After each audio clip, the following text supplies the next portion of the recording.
Hey guys, welcome to this 7th delivery of the daily sketch series. I'm Joe, and yeah, this is the 7th video, and you know what that means? It means that I have been recording for 1 week straight, which makes me really happy because I didn't think I would make it again. I thought that since I stopped from the previous daily vlog series that I was doing during Inktober, that I would completely stop this one as well. But no, it's been a week and I'm still not tired because I have been keeping these voiceovers very chill and very chatty, and not having to prepare a script for it has made it so easy. And also I don't cut the audio anymore, because whenever I would make a mistake I would just edit everything so that it would seem like I didn't ramble a lot like I'm doing right now. So yeah, that has saved a lot of time actually. I don't know if it's annoying, so tell me if you think that it's annoying, but I personally don't mind when people ramble. I mean, it's nice to always hear the monologue that goes inside everyone's mind, I believe, and I feel like it also gives a lot of insight into how the mind of the artist works. And yeah, I always enjoy a good rambling chat on a video. But yeah, if you don't like it, then tell me and I can make it so that I only include music in a video maybe. And there's a car that started right now, which is nice. But yeah, let's try to ignore that for now. And yeah, right now you're going to see me draw next to the sketch that I did on the previous video. I don't know if I'm going to be keeping this format, because I feel like I'm using or wasting maybe a lot of space on my sketchbook. I feel like a lot of artists have like 6 or 7 portraits on each page, but for some reason I just can't draw that small. I mean, in the beginning it was easier for me to draw on a smaller scale, but right now I find it easier to draw on a medium scale.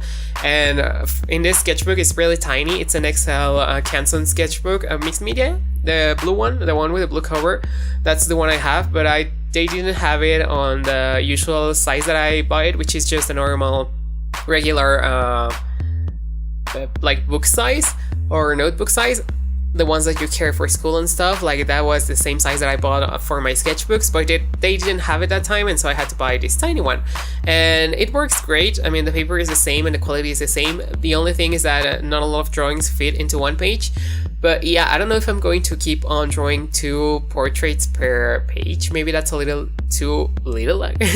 But I don't know. If you have any suggestions, let me know and I'll try to like make that happen. Of course, if you want me to draw like 5 or 6, 7 portraits on one page, that's going to be a little bit more challenging, but hey, we can make it work. And yeah, for this video, what I wanted to talk about was how the Riley method has actually helped me to get my proportions and my measurements a lot quicker than I normally would, because it's true, or I don't know if it's because I have more practice right now, but in the beginning I remember it took me a lot of time to get I didn't know where to start a portrait. I usually would start with the eyes and then move onwards or outwards from there, but that would sometimes take a lot of time because, you know, you have to make sure that you're not over detailing, and that's something that I have troubles with, to not go full on detail on one side and then work my way out. I usually like to do that, but now I'm trying to just lay down a whole facial structure, or maybe skeleton, you can call it that, and then go in and shade everything and detail everything. And that's something that the Riley method has taught me, that you have to first lay down your outlines and your guides before you go in and shade everything. I mean, this probably is common sense, because it makes sense that you will first make your initial sketch and then try and detail everything. But for me, it was the other way around. Like, I would usually start with the eye, and then if the eye worked out, I would move on to different things. But that what did was to actually set me back and to cause me a lot of anxiety, because if I liked the eye, then I would be very anxious that I would mess up everything else around the eye. And yeah, with this way I can just scribble everything very easily and then not have to worry about messing up, or not having to worry about having to erase because I can always go in and erase and it doesn't matter because I have no details yet. And yeah, that's something very good that has come out of this method or technique. I would highly advise you to try it out if you haven't already. I know I don't use the full potential or the full guidelines that the Riley method teaches, but that's just because I don't find it necessary for me personally to draw every single connection on the face. The Riley method usually connects, let's say, the outer corner of the eye, connects it with the outer corner of the mouth, and maybe the also the corners of the eye with an arch on top of the eyebrow so that you can get the same rhythm going, and the cheekbones as well and all that good stuff. But for these sketches, I feel like they're too small to go into that much detail and that much caring. I rather just do it quick.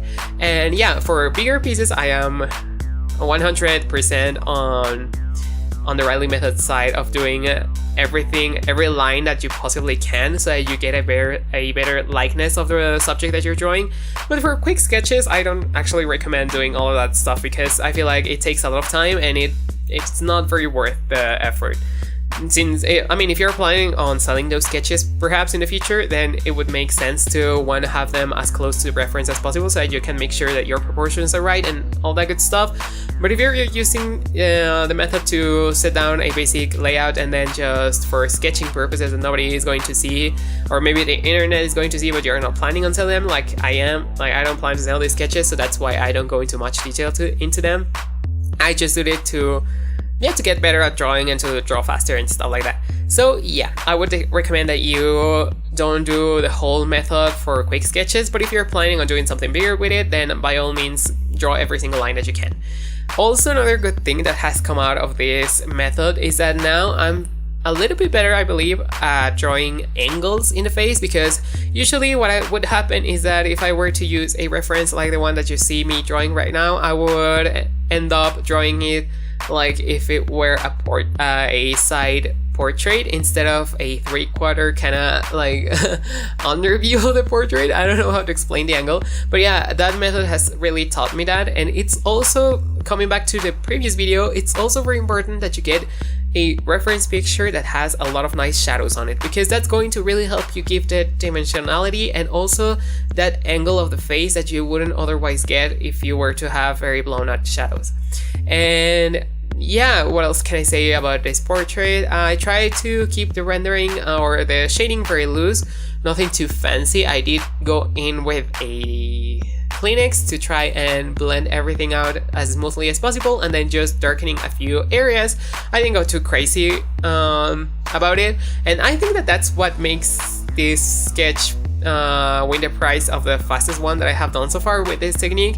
And it's because I didn't like try to over detail too much. I just tried to keep the essence of the portrait alive and try to capture the likeness and the things that actually make him look like he's that person. and yeah, try to pay attention to those things, which were the eyes in my opinion, and the mouth and the hair. And I think I got those pretty easily. And I was also very pleased with the fact that I now know why people draw a giant circle for the head. Like, it's not for you to draw in there, it's just for you to remain in that area, and so that you won't make the portrait bigger than it has to be.